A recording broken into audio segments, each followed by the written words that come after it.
Booyah, what's going on? Back at you, Motivational Motors with Quan John and Miss Portia Mistake. Say what up, Portia. Hi. You guys already know this is where we talk to inspirational Black people who overcome adversity and root to prosperity. We got my man, a new colleague of mine, my man Scott Harrell. Say what's up, brother.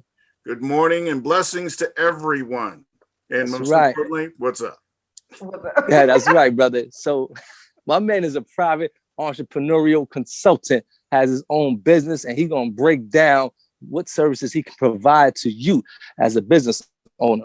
You know what I mean? So Scott, let's jump right into it. I mean, let me know, because we are firm believers that Black people specifically should be intentional about having their own thing going on. So how did you get into having your own thing? You know what I'm saying? Well, I will tell you the story that to get to where I am right now is a little bit of a strange story, but I think we all have our unique stories of how we get to where we are.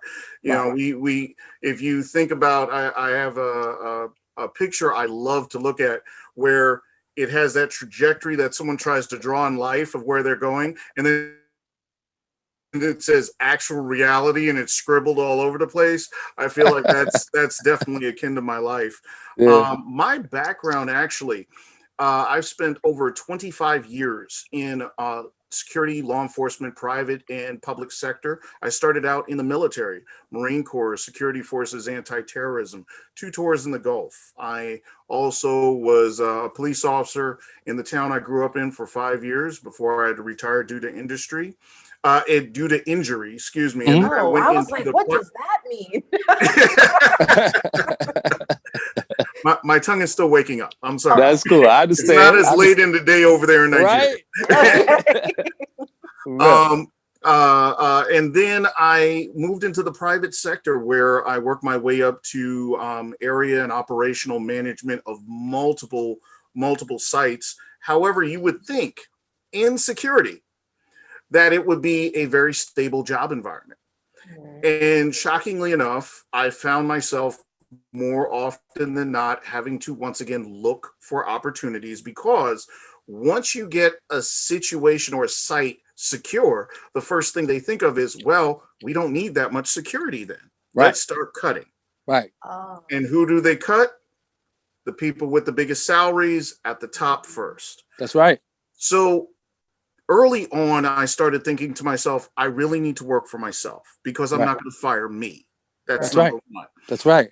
And number two, what am I passionate about? What do I really want to start delving into? Where do I find my creative juices flowing at, and where can I give back? And with my level of experience in consulting, when it came to the security world, I realized over time I have a lot of that knowledge of how to build businesses and make connections when it comes to the entrepreneurial world. So as we came into this pandemic, I was preparing myself to take a step out on my own. It was accelerated because of the pandemic, but I was fine with that because as I launched my business, Harrell Consulting Group, one of the things I've noticed, and I'm sure you both have noticed, is that there are a lot of businesses and a lot of Black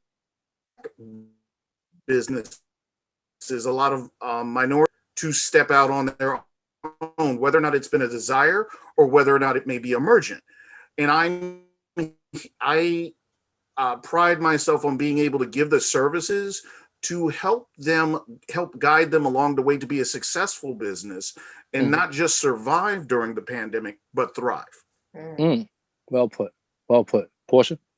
I mean, I understand. I know the pandemic hit hard and a lot of people were struggling, but I feel like Black businesses flourished because of the pandemic. There's so many of us now, we essentially were forced to step out, like you said, like happened to you. We were forced to step out on our own. So I love that you are able to tell that story from your point of view, so we can see what that was like, because we hear about it, but not a lot of people talk about it.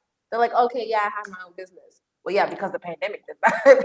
It forced you to say, all right, it's time to, it's time to grind. It's time to get busy. So I love that you're doing that. But one thing you said that I'm very interested in You said I guess essentially what you do is you help take a potential entrepreneur, like maybe we're not entrepreneurs yet, but somebody who wants to be an entrepreneur, wants to be a business owner, and you propel them. Like, can you help me? Let's say I was somebody who just had a simple idea. Like, I'm not doing anything. I haven't really put in any work. I haven't done the research yet, but I just have a business idea.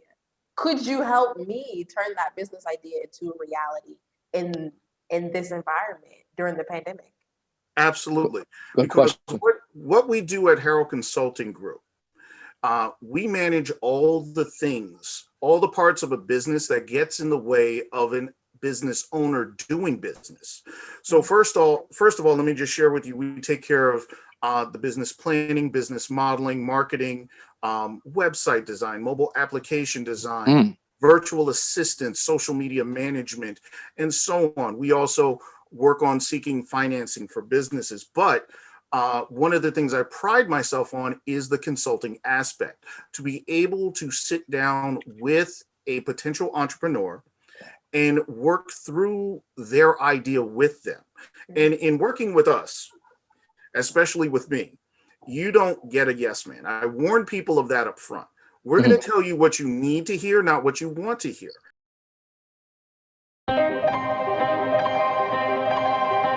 Gia, what's going on? It's your boy Quan John here reading Motivational Motives. It's a Bonafide manuscript. It's a book of real life parables, quintessential quotes, and reasons to reflect. It can be purchased in Amazon, Target, Walmart, Barnes & Nobles, and over 40,000 international mom and pop shops. So get your copy, 100.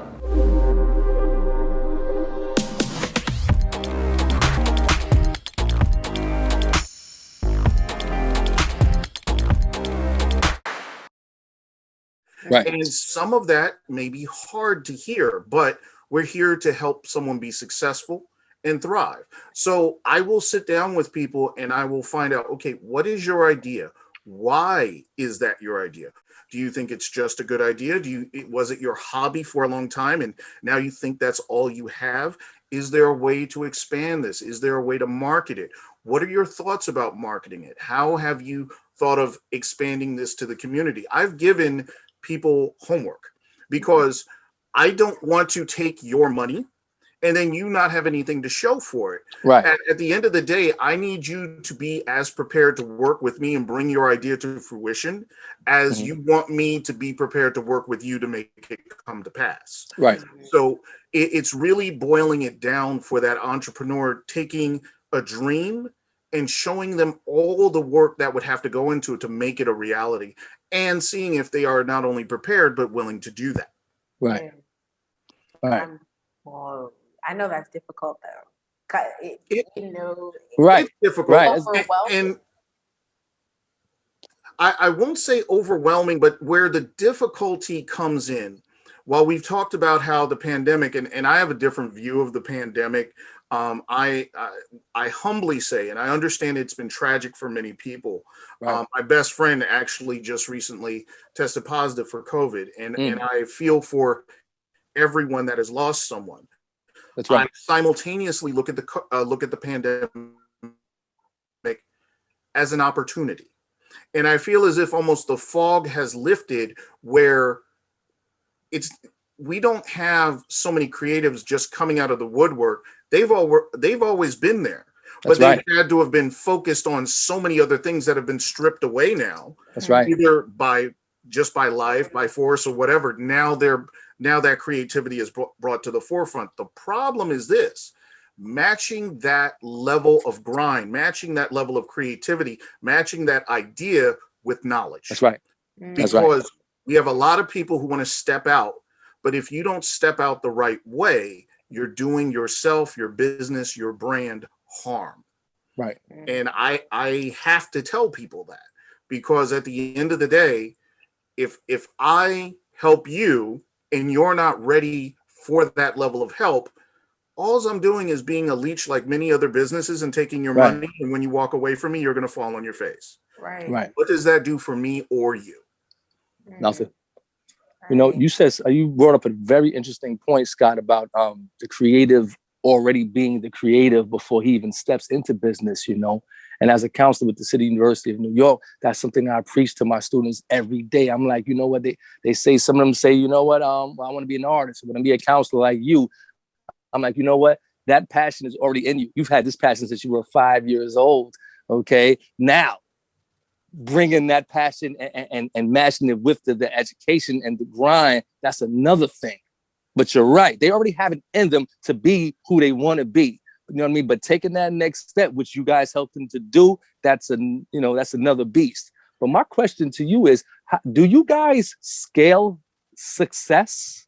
You understand? What is, like, if I come to you, how do you, like me and Portia, we're different business owners, and my business goes this way and her business goes that way. How do you scale success? Well, scaling success, you have to really be careful as to success for you as a service. Okay, how would I measure my success with your success? Gotcha. That's right. Okay. Right. Yeah. So let's take if I can take both of you for an example, and I'll use the podcast, if you would, as a model. So let's say you approach me and say, Scott, we have this podcast. We would like it to grow. Okay, fine. That's great. You have a podcast. You want it to grow. What does grow mean? Right. I ask you certain questions that maybe other people won't ask you. And they may even push on pain points because you have a surface level idea, but you don't realize how surface it is. Because I say, okay, when you say grow, are you just talking about fans? Are you talking about following? Are you talking about selling merch? Are you talking about linking with other organizations where you can then promote not only them, but they promote you? How are we talking about growth so we can define it? Because you cannot accurately aim for a target that you cannot accurately see. Right. So once we begin to really delineate what that growth looks like, let's say I want my podcast to be in the top 20 podcasts on at least 3 continents. Fine. Wow. Okay. We now know what we're aiming for. Now let's formulate a plan and timetable of how we're going to get there. We look at a marketing strategy for how we're going to put forth your podcast. Then we look at a timetable when you want it to be there, when we reasonably think it can be there, and what we need to do along the way to get it there. And mind you, we tell you up front, this is a projection. It's not a promise. Because I'm not going to promise you something that I can't deliver on, but a projection allows us to then make adjustments along the way. Right. So that way we can see where we're going and see what we have to adjust to get there. Right. I give this analogy to many of my clients in NASA. If you actually look at the trajectory of the space shuttle before it launches and after it lands on the flight, they're completely different. Absolutely. The reason why is because during the course of that flight, they've had to adjust their course along the way. So it never looks like what it was actually plotted to be. The only target you are guaranteed in missing 100% of the time is the one that you don't have a trajectory for. Wow. Right. That's that's an interesting way of putting it, man. Honestly. So basically, you're saying to have kind of have your projected ducks in line, so nothing won't surprise you. Well, things are going to surprise you along the way, but having a projection allows you to then in turn change course or alter course, so you know what it is that where it is that you're aiming for and how to get around it. A lot of people say to themselves, I have a business idea and I want to be a millionaire in 5 years. Okay. Great. But what is the target that you have to hit along the way to get there? Right. You know, NASA couldn't just land on the moon. They had to have many different target points to hit along the way to get there. If you don't have those target points in place, you're literally just wishing on the moon without having a path to get there. I like that. Portia. I was going to ask, one thing we talked about was, having that creativity and that passion, but it being pretty much useless in the world of business without the education, without the knowledge. Can somebody get that knowledge just through you or any consulting company? But can they get that singularly from an entity like yours, or would they have to go maybe take a couple courses or, you know, do a lot of research? Like, how can somebody gain that knowledge that's so important in order to be successful in the business? Well, to answer the first portion of your question, can someone gain that knowledge from me? I'm going to say no. And I know that's a shocking response, but allow me to point this out. I am not the sole wellspring, nor should I be the sole wellspring for all knowledge for your course. I tell all of my clients, you need to become an expert of your craft. Right. You need to study. You need to research. You need to find every outlet you can to find out everything you can about what it is that you do, so that when anyone questions you on what it is that you do, you can speak to it at a moment's notice. Right. Now, I can begin the process of educating someone, but at the end of the day, education should be a continual process and a continual search to find out new things. I know I don't know it all, and I don't claim to know it all, but I am still always looking, researching, growing, so that way, if someone asks me, I can either tell them or I know where to find it out. And that's where you should be with your business. You should, you know, yeah, we can get started together, but if I'm the only one that holds, you know, if I'm the brain trust of your business, I basically run your business and you work for me. That's right. That's right. Yeah. Now you mentioned one of your services was to that you had the ability to create websites, and when we were off camera a few weeks ago, you know, you actually educated me on what was a web page as opposed to what was an e-commerce page. Yes. Please let these business owners know, or soon to be business owners know, what goes into creating the website, and you know what I mean, what are the little, you know, other aspects of creating the website for them. So first and foremost, when it comes to websites, you have to understand anything that is forward facing to your clientele, your signage is going to be the first and primary impression that anyone gets of your business. The best example I can give you of that is this. If you go past a store with a neon sign is lit, all the letters are blinking and doing what they're supposed to do, you're going to read it but not give it a second thought, and you're going to go inside. If you see the neon sign has 3 of the letters that aren't lit, or one is hanging and swinging in the wind, right or wrong, you're going to have a bad impression of that business. Now, I say that because in the world of website design, there is a certain level of Wild Westness there. You can find people who will design you a website and tell you it's $100. You will find people that will design you a website for you. And I will be more than happy to tell you the rates of what we do our websites for. But what I tell all of my clients is where you go cheap, where you don't invest, those are the areas that your clients are going to notice. And if you don't invest in the visible aesthetics of your business, what people see, people are going to see that and see you have a cheap business. Right or wrong. That's the impression it's going to make. Now, when it comes to the differences, websites that don't have e-commerce, and this is very broad, but if it doesn't have e-commerce, we tend to call them a web page or a website, because you don't there's no transaction of actual money on the website itself, which means it doesn't have to be secured for that. But there can be many other things that go on the website itself. Those tend to run a little bit less than an e-commerce site, because you want to make sure an e-commerce site is secure. If you go to Amazon, if you go to any other website to shop, the first thing you're going to look at is the green bar with the lock.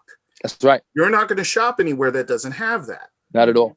Because your credit card, your information, none of it will be secure. Right. So if you're getting an e-commerce website from someone who can't do that, you're putting your company, you're putting your customers, you're putting your name all at risk.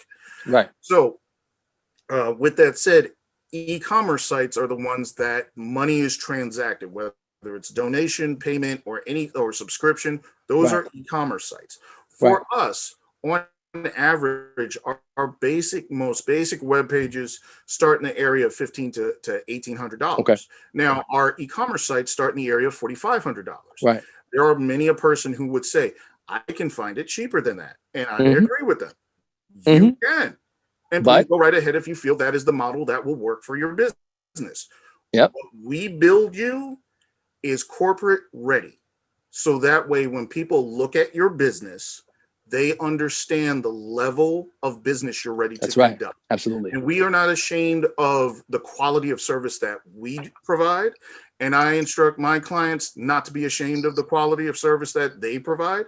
So Right. don't be ashamed for the figure that you put with that quality of service. Right. Because that's one thing that a lot of entrepreneurs get hung up about is, I work really hard putting this thing together, but I don't know how much. Listen, if it's quality, people will pay for it. That's right. And if they Absolutely. won't pay for it, you are not the one they need to be shopping with. Right. Don't be ashamed.